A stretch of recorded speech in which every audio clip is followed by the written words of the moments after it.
председатели, уважаемый Кирилл, Евгений Иванович. На самом деле, то, что сегодня происходит в стенах нашего университета, такое тоже историческое событие, поскольку не всякий раз мы обращаемся к истории Великой Отечественной войны непосредственно через живых свидетелей, через тех людей, которые сами на себе перенесли все тяготы мировой войны. И часто мы рассказываем об участниках Великой Отечественной войны, непосредственно о тех, кто защищал, воевал на фронтах. Реже немножко говорим о тружениках тыла, тех, кто ковали эту победу на трудовом фронте. Но еще реже мы говорим, к сожалению, о тех, кто перенес на себе все эти тяготы той войны, те молодые, маленькие дети буквально, которые на себе испытали ужас нацизма, побывали в концлагерях. И, конечно, вот то, что сегодня с нами находится Евгений Кириллович Синеглибов, давайте просто поаплодируем ему. Ныне здравствующих малолетний узник концлагерей, то есть он сам лично на себе испытал те ужасы, что такое концлагерь. Это на самом деле никому не пожелать, наверное, да, вот, этой истории, да. Но надо Евгения Кирилловича поблагодарить за то, что он эту тему не оставляет. К сожалению, был период в истории, об этом тоже прямо надо говорить, когда не принято было говорить об этом. Более того, замалчивалась эта проблема и говорилось о том, что, ну да, вы же узники, а как вы туда вообще попали? Почему вы оказались там? Еще такие вопросы задавались. Вот Евгению пришлось испытать на себе вот этот ужас весь от нацизма, но еще и послевоенный такой, я извиняюсь, некое пренебрежение было к этому. А сейчас, благодаря усилиям Евгения Кирилловича и его соратников по всей стране и за рубежом, эта тема стала одной из таких, наверное, главных и в плане обвинений именно нацизма. Что оно себе представляло, что даже маленьких детей не просто же ведь содержали в этих концлагерях, а использовали их как самых маленьких доноров крови. То есть представляете, насколько это было страшно, когда еще у малолетних забирали кровь, заставляли работать, и все это на себе вот Евгений Кириллович испытал. Даже вам большое спасибо за эту работу, которую вы скажете. Ну и Евгений Иванович, большое спасибо вот за ту работу, как представляет тогда наши выпускники, да? Звяки, ну, из Бурятии, вот архив, наш национальный архив Республики Бурятия, очень много, я знаю, за совместно делал, конечно, большое спасибо. Но еще почему именно у нас здесь происходит вот это событие, презентация первой книги, еще презентация этой книги нигде не было. Вы, ребята, первые, кто участвует в таком мероприятии. Книга еще и состоялась и могла стать такой полноценной благодаря усилиям наших студентов, которые взялись за перевод с русского на немецкий. И благодаря преподавателю нашей Светлане Викторовне, встаньте, пожалуйста. И, ребята, знаете, вот эти ребята, которые занимались переводом с русского на немецкий язык всех тех текстов, которые были подготовлены Леонидом Кирилловичем и Евгением Ивановичем. Ребята, вам большое спасибо. Давайте я вам спасибо за эту работу. Вы на самом деле уже себя как-то вписали в историю, на самом деле. Вы гордитесь этим, и на самом деле это вам воздастся. Тут дело как раз таки не в материальном, наверное, вознаграждении, а в моральном. И это на самом деле дорогого стоит. Поэтому, Александр Викторович, вам большое спасибо за эту работу, за то, что вы взялись. И самое главное, довели ее до конца. Ребята, еще раз один пример таких творческих союзов. Надеюсь, что и вам, может быть, посчастливится когда-то принимать участие в таких проектах. Это очень важно. Вы знаете, что мы сегодня в нашем 8-м корпусе открыли, можно по-разному называть его, и музеем, и центром патриотического воспитательной работы, там, где представлена история не только о наших профессорах и студентах, которые воевали в годы Великой Отечественной войны, но и которые сейчас воюют, которые сейчас защищают честь нашей Родины на специальной военной операции. И там вы увидите, на самом деле, как этот нацизм проявляется, в том числе и на Украине.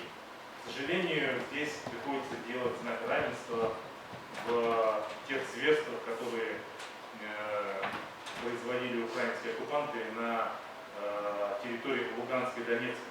И там тоже были погибшие дети. Это самое страшное, когда в войне участвуют дети и видят это все ужасы, еще и становятся жертвами всех тех ужасных преступлений, которые... Поэтому, конечно, мы все с вами за мир, мы за то, чтобы мир был, но помнить о том, каким этот мир достается, какими усилиями и какие жертвы ради этого приносятся гражданским населением, мы должны это четко понимать. Поэтому сегодня еще раз я хотел бы подчеркнуть важность этой книги в плане, прежде всего, воспитательной работы. Эти книги будут распространены по всем школьным библиотекам. В библиотеке нашего университета они уже есть, я так понимаю. И просто рекомендация, посмотрите, почитайте на досуге, посмотрите. Еще раз отдельная благодарность нашим ребятам, потому что они не просто переводили, это, понимаете, как бы легкий текст о стране, о городе, о каком-то герое, а это истории ребята пропустили через себя буквально. Потому что я просто пролистал несколько историй, страниц, это тоже тяжело. Просто воспринимать даже это все. А еще это нужно же все-таки подбирать, переводить, поэтому большое спасибо еще, ребята, вам за эту работу. Но еще раз я хотел бы поздравить с этой большой работой Евгения Ивановича. Надеюсь, что это не последняя ваша творческая работа. Надеюсь, что это еще будет дальше и будем распространять. Тем более, что я знаю, что у них уже есть в задумке еще одна история про новую книгу. Большое спасибо. Давайте еще раз поаплодируем.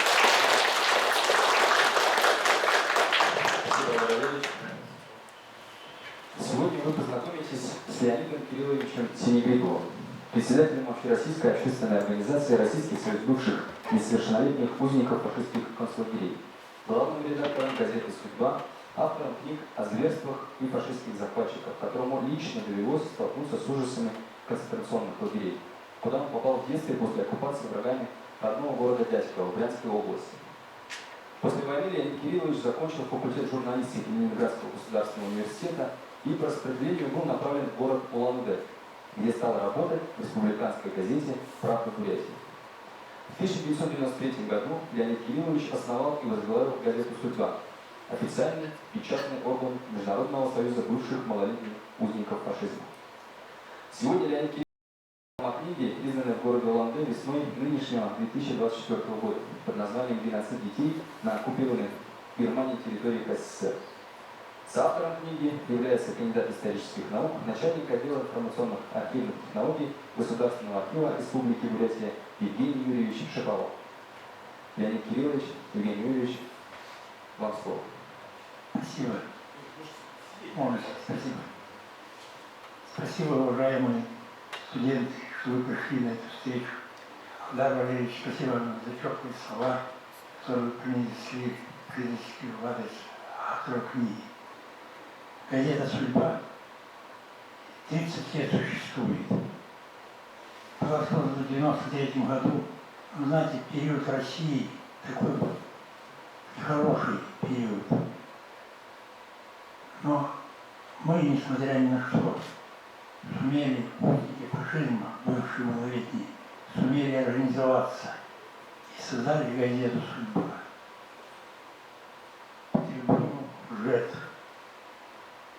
И я очень счастлив, что мне на протяжении моей жизни удалось собрать все эти письма несчастных людей, собрать не где-нибудь, а в Бурятии, далекой Бурятии, не в Москве, не в Киеве, не в Минске, где была оккупация, в тех городах, а в Улан-Удэ, далеко от мест оккупации, от тех мест, откуда выгонялись в неволю наши люди. Мы собрали около 40 тысяч писем. И счастье, что я оказался в Бурятии, на той земле, где вот такие работают люди, как архивист Евгений Юрьевич Шаповалов и его коллеги. Они приняли этот архив на хранение, на вечное хранение. И я уже чуть пожилой, благодаря их помощи, успел издать книгу, эти воспоминания с переводом студентов, молодежи, привлекли молодежь. Трудно было сделать, потому что перевод на иностранный язык требовал участия людей той категории, тех же немцев. Нужны были немцы, так называемые редакторы, чтобы. Но мы справились с этим делом. Спасибо вам большое. И вот эта книга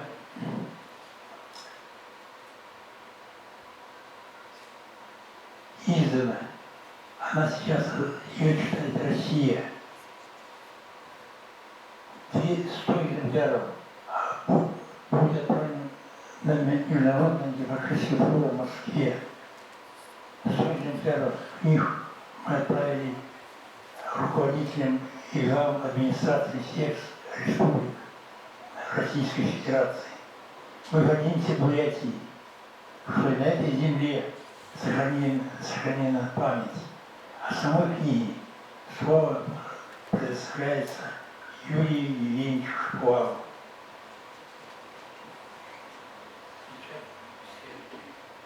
Добрый день, уважаемые коллеги, участники. Очень рад видеть в зале много молодых горящих глаз. И в первую очередь, конечно, очень хотелось бы выразить слова благодарности ректорату университета, уважаемому Алдару Валерьевичу, за поддержку начинания и предоставленную возможность рассказать о книге. И, конечно, кафедре французского и немецкого языка университета под руководством Елены Юрьевны Черкун, старшего преподавателя Светланы Викторовны Григорьевой, за организацию и поддержку мероприятия. Для начала, прежде чем переходить к книге, я бы хотел рассказать немного о грантовом проекте под названием «Отстаивание исторической правды. Деятельности объединения бывших малолетних узников фашизма и инициативной группы граждан города Макеевки Донецкой Народной Республики». Проект от Республики Бурятия был поддержан фондом президентских грантов по направлению развития общественной дипломатии и поддержки соотечественников. Период реализации гранта с октября 2022 года по март 2024. Наверное, возникает первый вопрос, почему Макеевка? В годы Великой Отечественной войны на окраине Макеевки, на Донбассе, немцы создали детский приют презрения. Здесь качалась кровь малолетних узников, младшему из которых было 6 лет, а старшему 12. Существование детского концлагеря оставалось в тайне долгие годы. Первое сообщение о зловещем месте появилось лишь в 2001 году. Жительница Макеевки Галина Самохина, бывшая несовершеннолетняя узница фашизма, на встрече с земляками рассказала о том, что в годы войны она, 8-летняя девочка, вместе с младшим братом содержали здание, что стоит в Макеевке на улице Панченко. Здесь далеко детский дом презрения. Зафиксированный в государственном акте о злодеяниях немецко-фашистских захватчиков. Нацисты собирали бездомных детей и использовали их как доноров, кровь которых передавалась в расположенный поблизости госпиталь, где лечились раненые солдаты вермахта. Рассказ бывшей узницы, очевидца страшных событий, взбудоражил весь город. Воспоминания Галины Самохиной и ее брата передавались по местному телевидению в средствах массовой информации Донбасса. Факты и документы свидетельствовали, что в детском доме презрения Индерхайм с 15 февраля 1942 по 7 сентября 1944 года содержалось около 600 ребятишек, 300 из которых от истощения умерли. Их тела были зарыты во рвах около поселка Соцгородок. Имена погибших детей удалось установить лишь в 2016 году. Инициативная группа граждан Макеевки начала ходатайствовать о присвоении зданию, где действовала чудовищная станция переливания детской крови, статуса исторического памятника. Но административно-бюрократические препоны помешали решению вопроса. Сегодня, когда под огнем украинских неонацистов вновь гибнут дети Донбасса, Мы решили действовать так, как требует совесть и наша память о войне и ее жертвах. В целях сохранения исторической памяти и защиты детей и детства от проявления фашизма мы создали проект, который предусматривал ряд мероприятий, точнее 12 основных мероприятий. Например, создание и подготовка электронной выставки «Донбасс. Годы оккупации», презентации которой прошли на высоком организационном уровне в Бурятии и Донецкой Народной Республике. Установка памятного знака на месте массовой расправы немецко-фашистскими захватчиками над мирными жителями города Макеевки, установка памятной таблички на здании приюта детей-доноров, проведение видеоконференции, подготовка печати ранее не публиковавшихся воспоминаний жертв Макеевской трагедии и другие мероприятия. Скажем, сразу не все получилось реализовать, как задумывалось. Проект получился непростой, в процессе приходилось преодолевать сложности не только организационного и административного характера, но на территории Донецкой Народной Республики, как известно, в частности в городе Макеевке, шли боевые действия. Систематически происходили обстрелы ВСУ. Завершающим мероприятием нашего проекта стало издание книги «Геноцид детей на оккупированной Германии территории СССР». На наш взгляд, выход в свет в Бурятии накануне 80-летия Победы уникального издания основано на неизвестных ранее воспоминаниях жертв нацизма, переживших геноцид в годы оккупации. Это событие. За 30 лет деятельности общественной организации бывших узников собран ценный документальный материал, свидетельствующий показания о геноциде советских граждан на оккупированных территориях СССР. Многочисленные свидетельства переживших геноцид, архивные документы и материалы о преступных приказах, отчеты об исполнении этих приказов нашли отражение в книге. У организации бывших узников существует своя газета «Судьба», которая уже 30 лет издается у нас в Бурятии. Это единственное издание, которое доводит до отечественной и мировой общественности информацию о преступлениях оккупантов и карателей в годы Великой Отечественной войны. Способствует сохранению исторической памяти о трагических событиях войны. Газета, кстати, до сих пор издается на добровольные пожертвования узников и равнодушных граждан. Архив уникальной газеты хранится в Государственном архиве Республики Бурятия. Важная составная часть архива – это письма бывших узников. За 30 лет деятельности их накопилось более 13 тысяч. Я скажу, что эти документы очень слабо изучены наукой, в том числе исторически. Это очень, так скажем, молодая и малоисследованная группа документов, публикация которых ведется преимущественно самими организациями узников. Лишь малая часть представлена в книге из архива. Дети войны, бывшие малолетние узники – это особая категория, трагическое явление войны.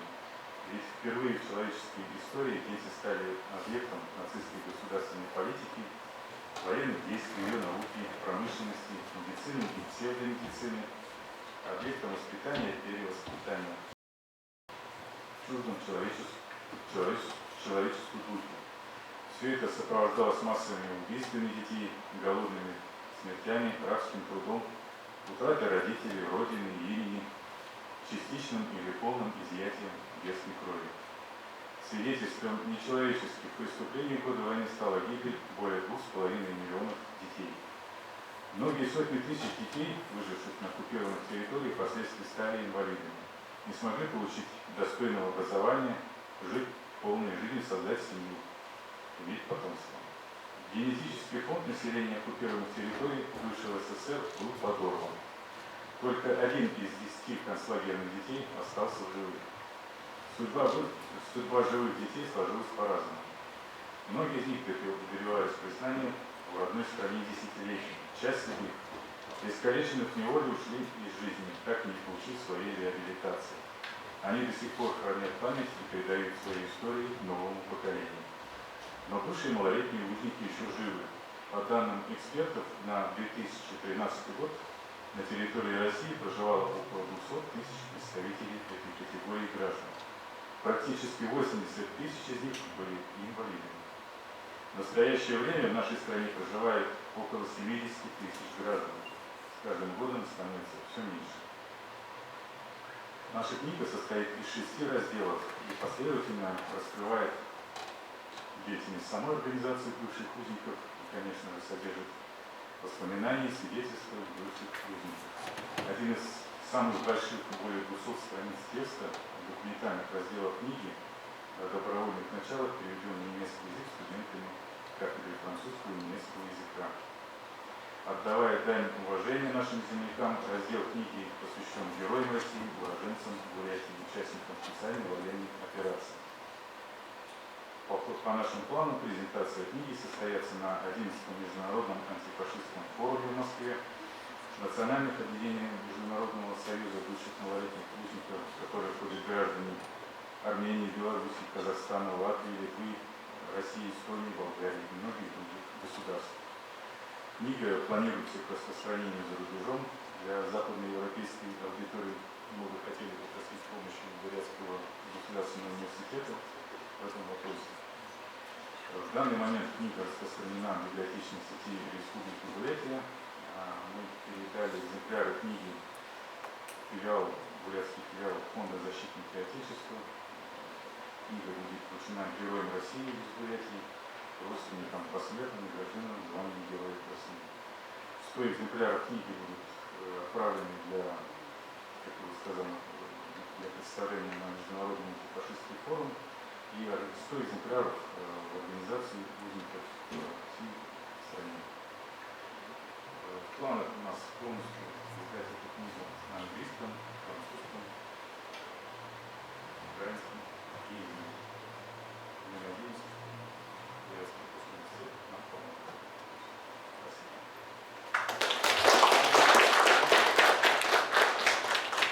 Спасибо, Евгений Юрьевич. В книге о геноциде мирных граждан на оккупированных Германией территориях бывшего СССР одна из глав, содержащая в основном письма малолетних узников фашистских концлагерей, напечатана с переводом на немецкий язык.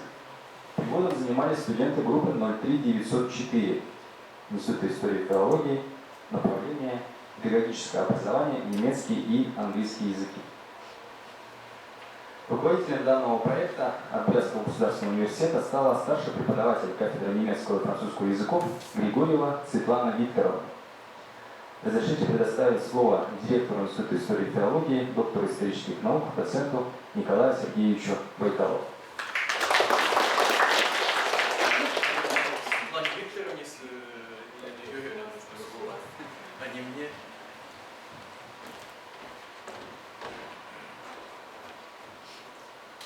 Уважаемый Леонид Кириллович, уважаемые участники сегодняшней презентации, студенты, преподаватели, гости, позвольте вас поприветствовать от коллектива Института истории и филологии, поблагодарить, что вы нашли время и посетили это мероприятие. И, конечно, выразить благодарность Леониду Кирилловичу и Государственному архиву Республики Бурятия за возможность присутствовать на таком историческом моменте, как сегодня Алдар Валерьевич подчеркнул, и видеть вас, слушать вас, внимать вам и учиться у вас. И для нашего института и для университета в целом сегодняшняя ситуация, конечно, является вызовом.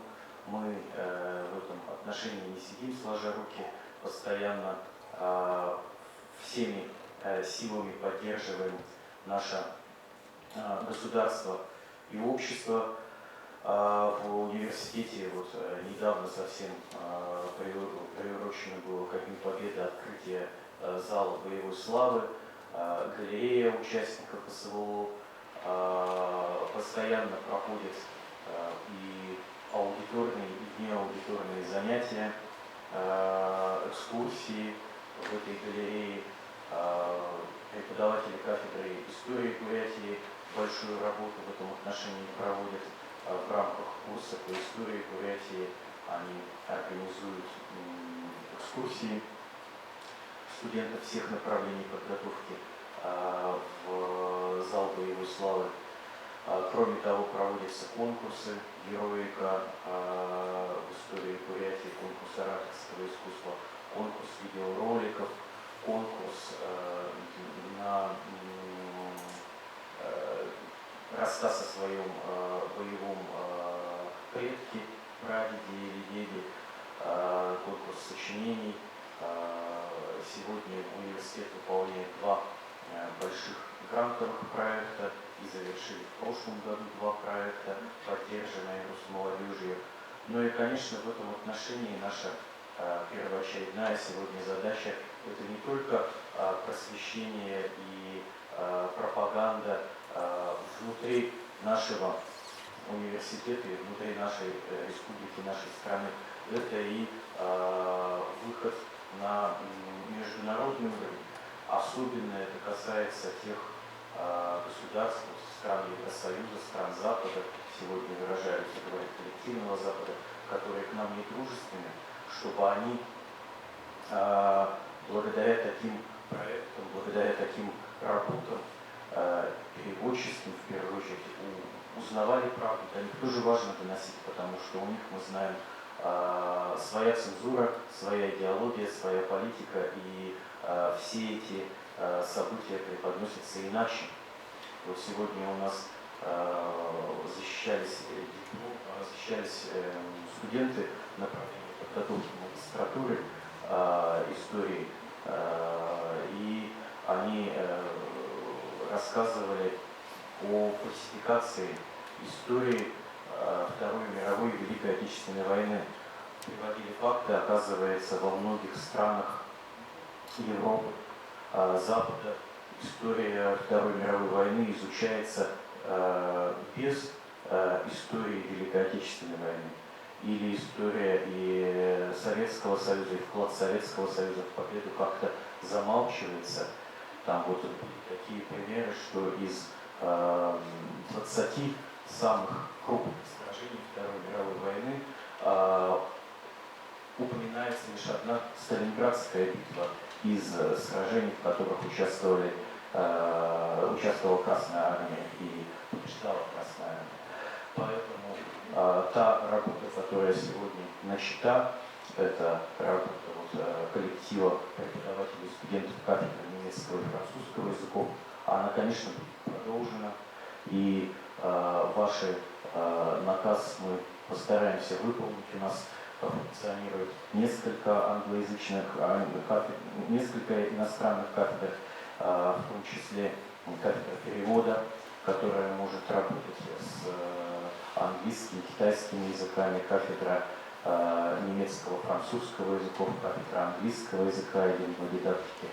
И очень важно эту работу продолжать именно, чтобы убедить мировое сообщество, чтобы его мнение изменить. Потому что там тоже очень много людей, которые поддерживают Россию, но они находятся в информационной изоляции. И нам сегодня важно эту информационную блокаду разрушать ее.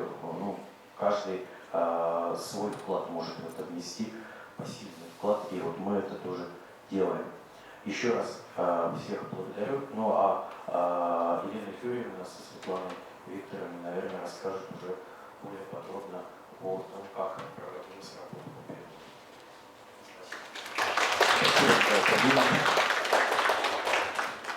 На протяжении 2 лет ребята из группы 3904 под руководством Светланы Викторовны Григорьевой занимались не просто переводом книги на немецкий язык, но и проводили мероприятия по гражданско-патриотическому и духовно-нравственному воспитанию молодежи. Сегодня они расскажут о работе в рамках данного проекта и поделятся своими впечатлениями. Пожалуйста, Светлана Викторовна, дорогие, вам слово.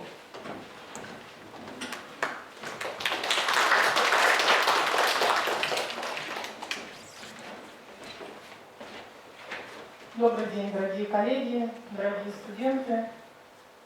Очень радостно, что сегодня в зале так много молодежи. Здесь собрались люди, которые профессионально интересуются и историей, и иностранными языками, и родным языком. Не так давно мы стали единым целым Институт истории и филологии. Я считаю, что вместе мы сила. Надеюсь, что эта встреча станет одним из первых шагов к дальнейшему нашему сотрудничеству. Наше знакомство с Леонидом Кирилловичем состоялось в июле 1922 года. Тогда велась работа над переводом немецкого фильма немецкой телерадиокомпании о вот этом детском доме презрения, о котором рассказал Евгений Юрьевич.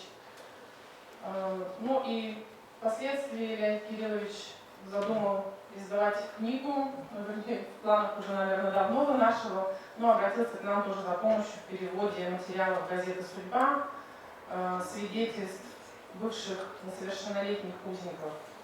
И вот мы, несмотря на то, что мы не профессиональные переводчики, были опасения, что мы можем не справиться с этой работой, ну, несмотря на это, работа была начата, и спустя 2 года она окончена. И в связи с этим хочу поблагодарить свою команду, в первую очередь мои студенты, 10 человек, которые согласились выполнять этот тяжкий труд. И никто не сошел с дистанции, все дошли до конца. Без вас этого проекта, этого результата, такого результата не было бы. Очень радостно, что мы стали частичкой вот такого большого труда. Пока в нашей стране есть такие молодые люди, которые готовы не за вознаграждение, не за деньги, а на благо своей Родины заниматься любым трудом во благо Родины, наша Россия может быть спокойна и горда своими гражданами. И хотелось бы также поблагодарить своих коллег с родной кафедры немецкого и французского языков за поддержку, за добрые слова, и коллег-историков за помощь в организации данного мероприятия, ну и, наверное, каких-то еще последующих мероприятий. И, дорогой Леонид Кириллович, спасибо вам, что вы живы, и спасибо за отстаивание исторической правды. Спасибо. Ну, расскажут ребята. Спасибо. Еще раз здравствуйте. Начнем. В период оккупации с 1941 по 1944 год советские дети, члены семей воинов Красной Армии, партизаны подпольщиков, дети народа, оказавшие яростное сопротивление фашизму, преследовались и уничтожались особой жестокостью.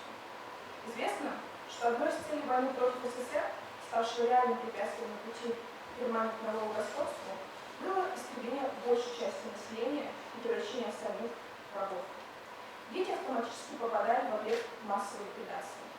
За ними охотились, смерть постоянно летала над ними, но по пути к смерти их заставляли пройти через многие унизительные для человеческого достоинства стадии, которые в совокупности и образуют то, что Нюрнбергский суд назвал преступлением против человечности.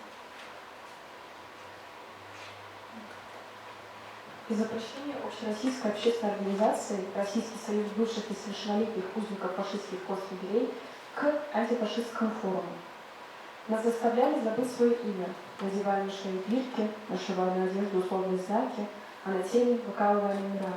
Нас лишали права говорить и читать на родном русском языке. Наши дома на наших глазах сжигали. Нас отнимали от матерей и угоняли на чужбину за 1000 километров от родины. Из наших вен брали кровь для раненых немецких солдат, детскую кровь. Над нами проводили чудовищные медицинские эксперименты, навсегда лишая нас материнства и отцовства. Над нашими чувствами и верованиями глумились и издевались. Нас уничтожали наравне со взрослыми. До 5 миллионов советских детей и подростков уничтожены гитлеровцами в годы войны. Невероятно, но это факт, установленный Международным союзом бывших малолетних узников фашизма, общественным объединением граждан, действующим в Армении, Белоруссии, Казахстане, Латвии, Литве, Молдове, России, Узбекистане, Украине и Эстонии. История войн – это не только ратные подвиги, это жертвенный подвиг народа, это судьбы жертв, их спасенные, чудом уцелевшие души. Это живая история. Об этом рассказывают на страницах газеты «Судьба», но многие не знают об этом. Наше знакомство с редактором газеты, почетным гражданином Республики Бурятия и бывшим малолетним узником фашизма Леонидом Кирилловичем Синегрибовым началось со встречи в сентябре 2022 года. Сказать, что мы остались под огромным впечатлением, ничего не сказать. И перед нами стоял человек, которому действительно есть что рассказать. И чему научить. исходя из его огромного, тяжелого, достойного уважения жизненного опыта.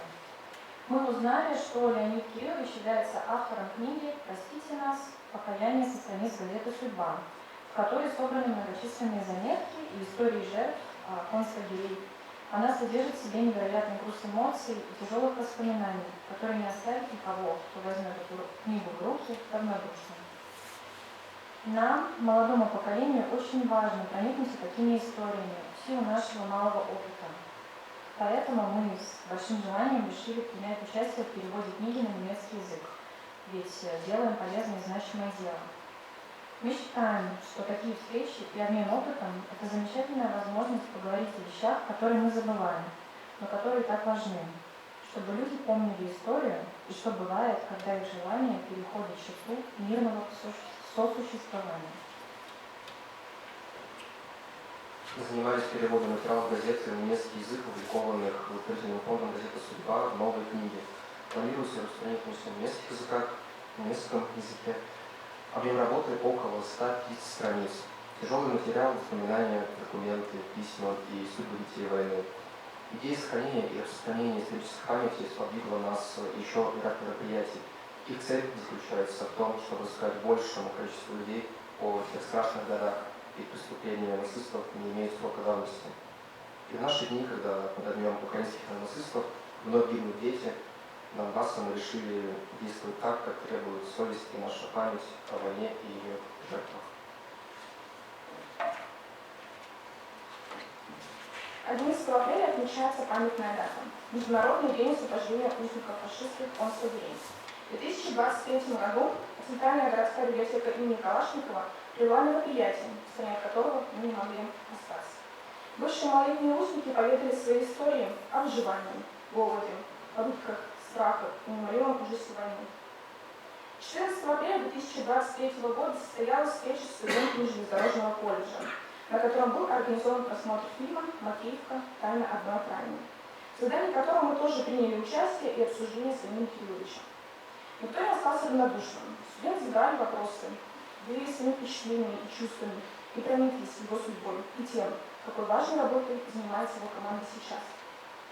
В тот же день в здании правительства Республики Бурятия проходила республиканская проектная сессия «Взлет, молодежь и гражданственность», цель которой заключается в поддержке проектов и инициатив, способствующих гражданско-патриотическому и духовно-нравственному воспитанию детей и молодежи.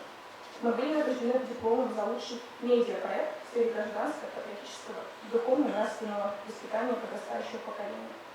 А также получили грант на дальнейшее развитие проекта. Работа руководителя проекта Григория Светланы Викторовны также была отмечена благодарственным письмом. А в феврале 2023-2024 года была организована встреча, где Леонид Кириллович лично вручил нам диплом достоинства. И в будущем мы готовы организовывать подобные встречи со школьниками и студентами, чтобы рассказать молодому поколению живые истории о потерянном детстве, о горьких судьбах бывших малолетних узников фашизма, пока они живут.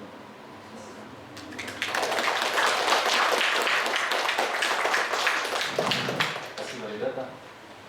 Сегодня у участников проекта «Радостное событие». Авторы вручат им книгу, в которой есть и частичка их труда. Для вручения приглашаются авторы книги,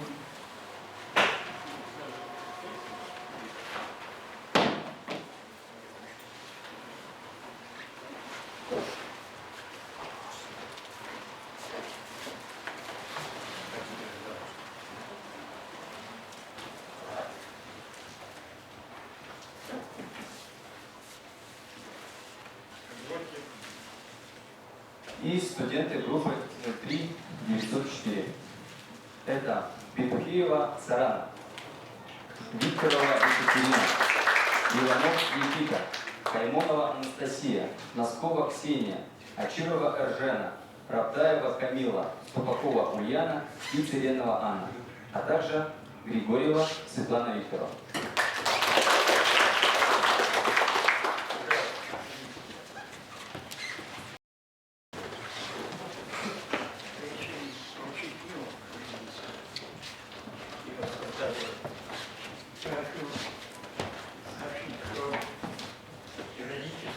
Совете при президенте Российской Федерации под номером 1939 учреждена памятная медаль «Непокоренные». Она предназначена для награждения бывших узников фашистских концлагерей за стойкость и верность Родине, а также для вручения лицам, содействующим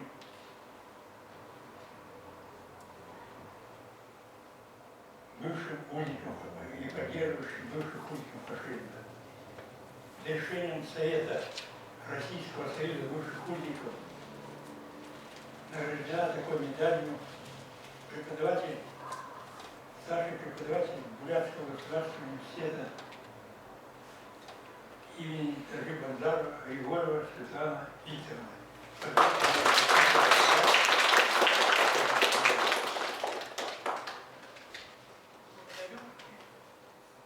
Непокоренный.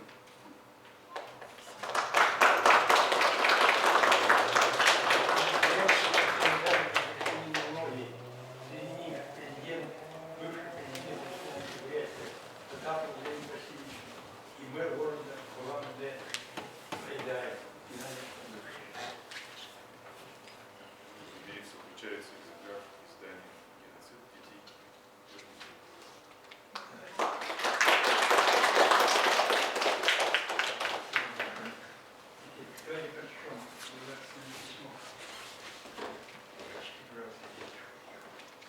Студентки Бурятского государственного университета имени Таржи Банзарова Натальи Балдановой. Передадим. Наталья у нас отбыла в другой регион, но с нами была до последнего, занималась. Мы зачитаем письмо. От имени Российского союза бывших несовершеннолетних узников фашизма и благотворительного фонда «Газеты Судьба», победителя специального конкурса на предоставление грантов президента Российской Федерации на развитие гражданского общества в 2022 году, выражаем вам, уважаемая Наталья, благодарность за участие в проекте отстаивания исторической правды в деятельности объединения бывших малолетних узников фашизма и инициативной группы граждан города Макеевки Донецкой Народной Республики. Документы о геноциде детей на оккупированных Германией территории СССР, переведенные студентами ГГУ на немецкий язык и опубликованные отдельной книгой при поддержке фонда президентских грантов, призывают трепетно, целомудренно и ответственно относиться ко всему, что хранит человеческая память о страшном прошлом. Спасибо за гуманизм и высокую человечность, проявленную при работе над этим.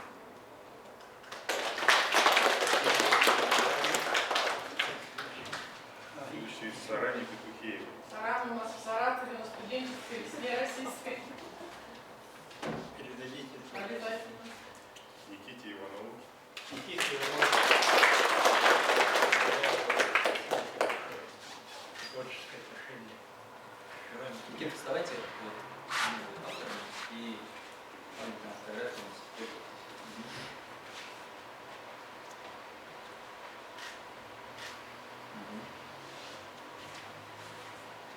Следующий экземпляр мы передаем Анастасии Каймоновой.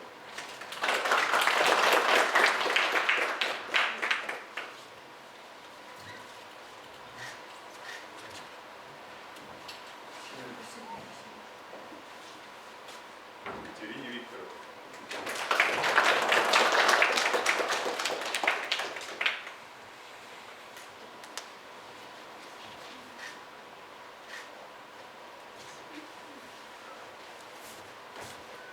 Камиле Рафдаевой.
друзья.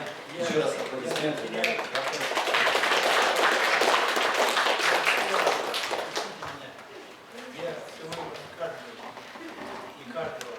И мы вас.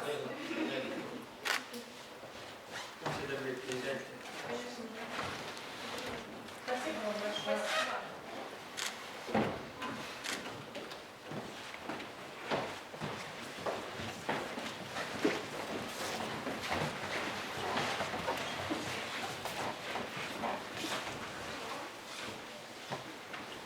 И, уважаемые авторы, у нас на нашей встрече сегодня присутствуют студенты первого курса Института истории и филологии. Это те ребята, которые в этом году в рамках дисциплины истории России изучают целый блок под названием «Без срока давности», который приурочен и освещает события преступлений фашистских захватчиков против мирного населения. И ребята уже прошли данный период и сейчас активно готовятся к зачетно-экзаменационной сессии.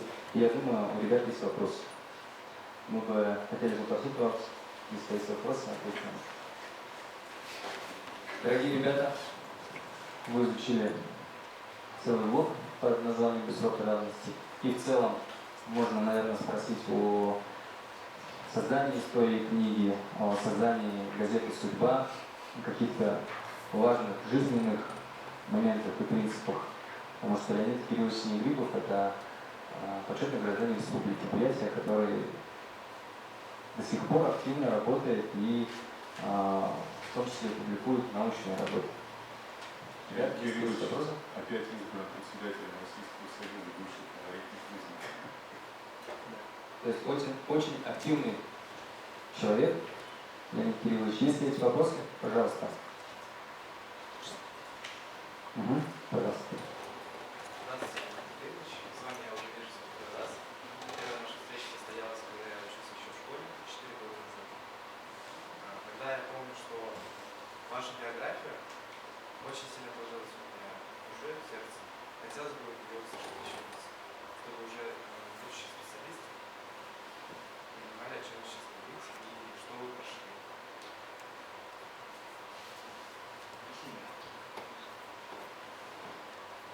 Я родился в 1941 году в городе Дядьково, Брянской области. Через запад, 400 километров от Москвы. В августе в нашем городке уже были немцы. Началось партизанское движение. Актуалцы ушли в армию, партизанские отряды начали формировать. Начался режим оккупации. Страшный, ненавистный режим. Не дай Бог переживать оккупацию. Когда расстрелы на каждом шагу, повешение, когда днем хозяйничают полицаи, фашисты, а ночью своим родным стучатся партизаны за куском хлеба, за пропитание. А затем начинается преследование тех, кто носил этот кусок, кто давал пропитание. Преследование вплоть до уничтожения. Это называется геноцид. И мы жили с бабушкой, потому что мать с братом старшим уже угнали в Германию в 1942 году.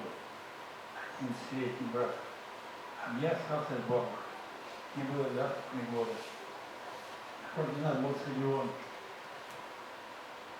В этом стадионе людей закапывали, расстреливали, закапывали. Прямо. Сохранились незакопанные. В 1943 году, когда партизанский наш край был очень боевой, выполнял поручения и задания командования Красной Армии. Через нас проходила дорога на Москву, шла поставка техники. И вот уничтожать, взорвать ее стихийно нельзя, потому что эта дорога нужна, когда немцы начнут отступать, нужна нашим войскам.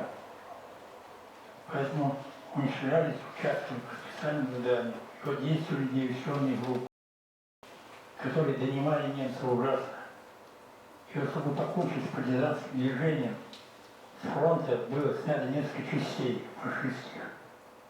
И вот солдаты вермахта провели такую операцию, которая называется «Цыганский барон». И угнали, чтобы не под все мирное население нашего городка, около 20 тысяч человек, угнали в Германию насильно, под охраной, под столами. И в эти вагоны, в этих вагонах оказался я с бабушкой, с мирными гражданами, населением, земляками. Нас знали долго, Литвы, не кормили, не поили. Люди умирали в этих сидячих вагонах. На редких остановках, когда открывались вагоны, трупы прямо вываливались. Довезли до Литвы. На берегу Немана есть такой городок, Алитус. Прекрасный город. Прекрасный, замечательный сейчас современный город. И вот в этом городе действовал концлагерь для военнопленных. И в этом концлагере, на территории этого концлагеря, остановили нас, разгрузили нас, мирных жителей, и всех загнали туда. И вот тысячи людей с Брянской, Орловской, Смоленской, Калужской, областей, Белоруссии оказались в этом загоне, где кормили кое-как, люди умирали, трупы сжигали, укладывали в штабеля, обливали керосином и сжигали. Крематория у нас в нашем лагере не было. Затем уводили в лес толпами, там расстреливали, закапывали братских могилы. Братских могилы этого городка я был. И вообще выиграл на Нюрнбергском процессе. Было уничтожено 101 тысяча людей, в том числе 35 тысяч военнопленных и 66 тысяч мирных жителей. Мирных, в том числе детей, ни в чем не повинных. И вот случается такое все-таки счастье, когда в одном вагоне смертном оказался вагон для детей. 80 человек детей. Это я установил эти факты, когда ездил в Литву, когда разыскал этих людей, которые меня спасали. И вот санитарка в этом вагоне, Ванда по имени, полячка Ванда, она доглядала за этими детьми. И вот она из местных жителей. И перед своей сменой вечером, как в колодце, сказала своим соседкам: бабушка, завтра будут детей кричать. И вот нашли женщину, которая сказала: а ты вынеси мне ребеночка. И за ней еще одна женщина, литовка, и мне тоже. И еще одна, и мне тоже. И вот эта Ванда, рискуя жизнью, вынесла под халатом, ко мне не знаю какие халаты, белый, синий, но под халатом это точно, как рассказывали, вынесла 6 ребятишек. И среди этих 6 оказался я. Потому что меня, пани Малевская, которая меня заказала, просила вынести, просила ее только: Ванечка, ты только вынеси мне мальчика, чтобы у них не было детей. Была она уже взрослая дочь, а они хотели мальчика. И чтобы были глазки черные, как у нее, похоже, у пани Малевской. И вот надо же мне подвернуться с моими, сейчас они не выцветшие глаза, тогда они были яркие, черные, ну детские. глаза. И не надо же мне подвернуться под руки этой банды. Меня банда подхватила, под халат и вынесла. И, ну, говорят, такая же там охрана и прочее. Кого никто не охранял. Дети куда ни побегут, на краю концлагеря. Это же не взрослые, не пленные. И вот пани Малевская, которая меня вынесла, которая взяла мои руки, рассказывает мне, уже рассказывала. Я ее разыскал спустя много лет, когда поступил в университет, отслужил в армии, во флоте служил 4 года. Когда поступил в университет, я уже ничего не боялся. И не было ничего страшного. Я решил разыскать эту женщину, которая спасла меня. Я организовал поиск. Начал писать. Алитус — это был советский город, советская Литва. Я написал просто в Алитус, город полков, так и так. Вот у меня такая история.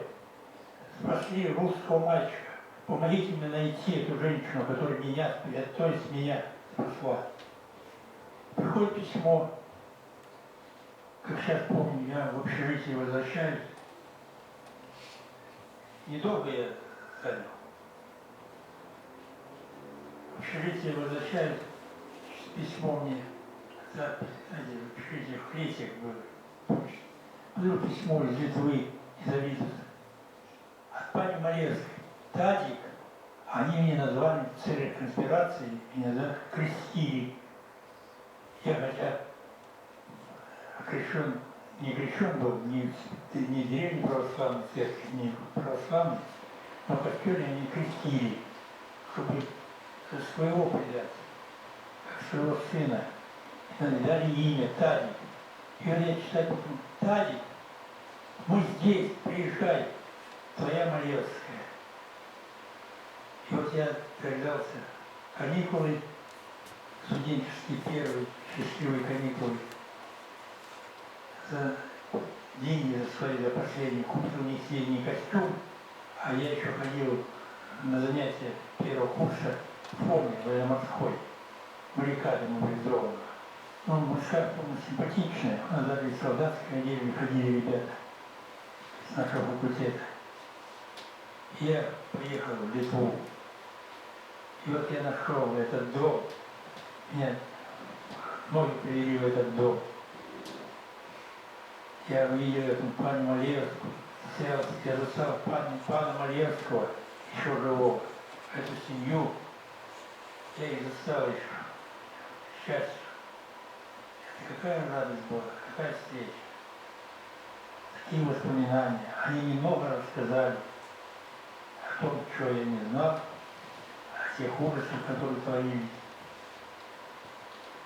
Вот такая моя счастливая судьба. А после войны, когда вернулась из плена моя бабушка, Марья Михайловна Ховская, с которой мы были в концлагере. А где Леник? Меня звать Леонидом, Леник. А где же Леник, отец спрашивает? Кирилл Яковлевич, потеряла. Где? Бабушка только успела записать. Алита и Малевский. Фамилия, станция и Малевский. И вот 43-й год. Нет, 45-й год. 43-й мы домой я был освобожден 2. 45-й год, когда уже бабушка вернулась. В 45-м году, когда война закончилась полностью, в 43-м году наш город был освобожден Дятьково от немцев, от оккупации. Был уже свободен. Но отец еще не знал, где я. Бабушка еще не было, с плена не вернулась, матерь еще не вернулась из плена. А вот в 45-м году отец, когда узнал, что я нахожусь в Алита, в каких-то Малевских, отец поехал и стал меня разыскивать. И он нашел, это тоже история целая. Скажу, я надеюсь, еще то, что ты сказал, еще успею написать, рассказать полностью. Вот меня вернули в Россию в 1945 году, В августе 1945 года меня привезли в Россию из Литвы, из польской литовской семьи, которые меня очень любили. Они не хотели меня отдавать. И я не хотел к ним идти, потому что я боялся своего родного отца. Я отвык от него. Какой-то бородатый мужик, телогрейки. Я боялся идти к нему. И вот я не рассказываю, пане Валерий, как я боялся, как я плакал. И она рассказывает, как мы поладили. Они поладили. Отцу оставалось жить еще 2 дня. И вот они сказали, если за 2 дня будет так же плакать и не пойдет к вам, не привыкнет к вам, то тогда мы его не отдадим, мы оставим себя. И отец согласился. Я отца потом спрашиваю, как же ты согласился меня оставить? А он говорит, они тебя очень любили. Я мать Малевскую спрашиваю, как же вы отдали меня, вы же не любили. Они были люди верующие, католики. Они не крестились тоже в костеле, я крещен в костеле, русский, из древнего православного рода, сирийского рода, крещен в костеле. А Малевская мне говорит, Тадик, вы не могли взять грех на душу. Это был твой родный батька, похожий с отцом. И вот так я оказался в России. Отец меня привез в Россию. И, к счастью, я, кстати, какой счастливый человек. Сейчас люди, которые живут в Литве, в Польше, русские люди, как они переживают, в каком они положении угнетенном находятся. Конечно бы я тоже, как и они, не сдавался бы, не растерялся бы, если бы остался жить там. Но без России жить, я считаю, это несчастье. Особенно сегодня, когда весь мир ополчился в Запад, фашистский мир, нацистский мир. Тогда одно только, как бы не дать России окрепнуть, не дать ей стать, не дать обойти Америку, Германию. Я рад, что еще с вами будущее России, замечательное будущее. Хорошее время уже, это трудное время, нужное, востребованное время.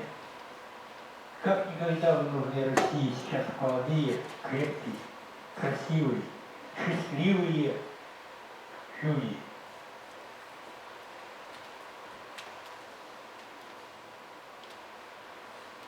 Желаю вам счастья. Если у вас есть вопросы, пожалуйста. Извините, что я затянул с ответом на вопрос молодого человека. Потому что рассказать о своей биографии – это история России с ней связана. Спасибо.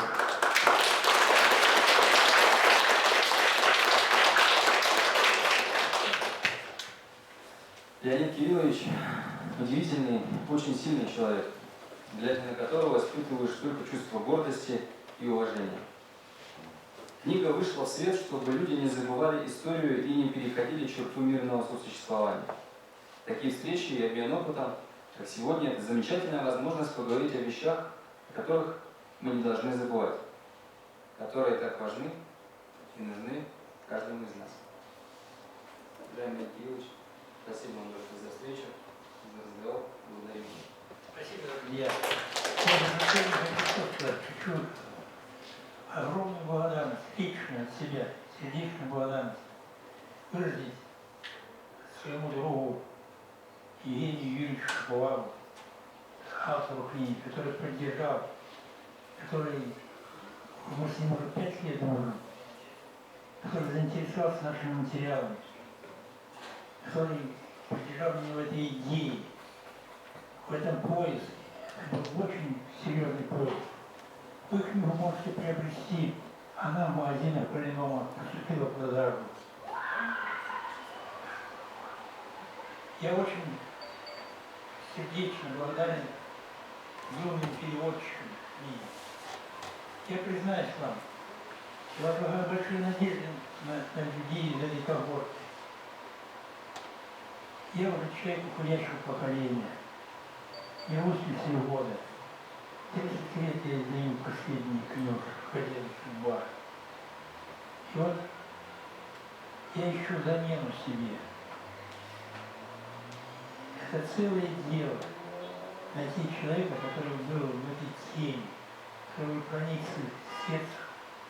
Я думаю, что перевод, который осуществили эти молодые люди, они проникнутся этими строками, этими документами, этой искренностью, необыкновенной искренностью, когда люди, столько пережившие, пишут, что было, правду. Тебе большое спасибо. Как после войны, как, вы представляете, как от детей, которые, такие как я, которые были детьми, 23 года мне было, чтобы получить некоторую льготу от государства, требовалось предоставить справку с КГБ о том, что преступлений против Родины не совершал. О каких преступлениях можно было говорить в таком возрасте. Вот такое мы пережили тоже. И вот уходим мы. И я благодарен за то внимание, которое проявлено сегодня всеми вами, потому что мы говорим. Я очень благодарен Алдару Валерьевичу, человеку большому, действительно вашему лектору, педагогу, всему университету, студентам исторического факультета поколения выпуска 2001 года. Когда я пришел впервые, стал вопрос о передаче в архив каких-то документов, материалов, вот в архивное государство. Все же не дома хранится, все в гараже, все в кладовках, все забито. Представляете? И первый, кто мне откликнулся на мой корень, это были студенты исторического факультета. Николаева, как сейчас помню, Скосельский, этот тут. Меня запустили в аудиторию, чуть преподаватель истории. Скажите свою историю. Я говорю, так, помогите мне архив сформировать. Добровольцы. У меня ни денег, ничего нет, чтобы добровольцы. Кто вы? Готовы? Идите за мной. 5 человек за мной вышло. 5 человек и сформировали первый архив. Около 5000 писем, которые мы передали вот впервые в Гуляцкий красный архив хранения. Я благодарен этой когорте выпускников исторического факультета. Я благодарен, еще у вас есть люди, которые занимаются жертвами режима. Вот. Да? Они, тема Холокоста. А нельзя развивать эту тему Холокоста и тему. Ну, конечно, был Холокост. 6 миллионов населения, мирных жителей еврейских национальностей было уничтожено. Драма величайшая. Второй категории, такой массово пострадавших, это были наши военнопленные, 4,5 миллиона. А следующей категории массово пострадавших, это были дети, 2,5 миллиона людей. Чем не Холокост? Геноцид, вот мы почему свою книгу смело назвали геноцид населения. Геноцид не населения, не мирного, не взрослых так, геноцид детей. И вот на вопрос, почему детей уничтожали, задача ответить будущих ученых, будущих исследователей этой темы. Почему детей? славянские национальности, россиян, белорусов, украинцев, почему их уничтожали? Почему это делали? Почему этим занимался не кто-нибудь, а Вермахт? Впервые в истории цивилизованного человечества Вермахт занимался охотой за детьми, за славянскими детьми. И дети подлежали уничтожению. Почему? Вот ответ на вопрос, который ждет наша наука. Продолжение темы Холокоста, темы военнопленных, тема детей. 6, 4,5 и 2,5. Спасибо вам за внимание.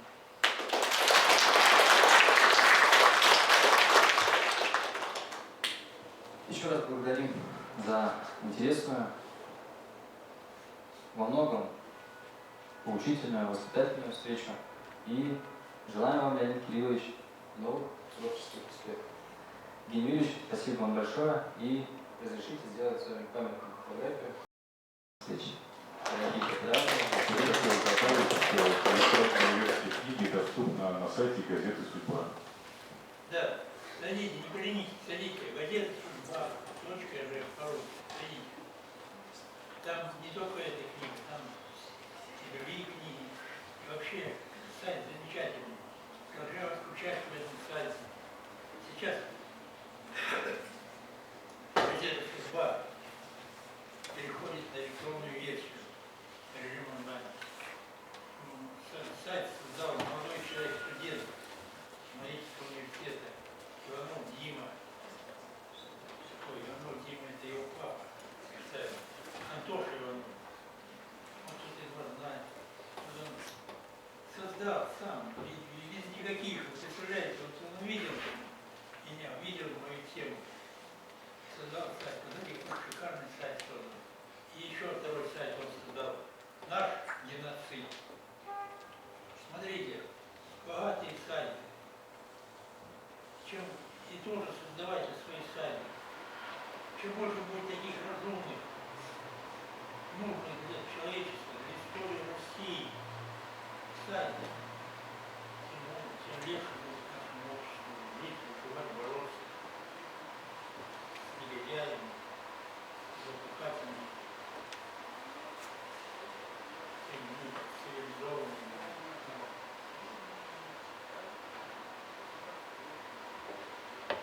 Молодой человек столько наработал, столько не делал, сколько нам делал, да?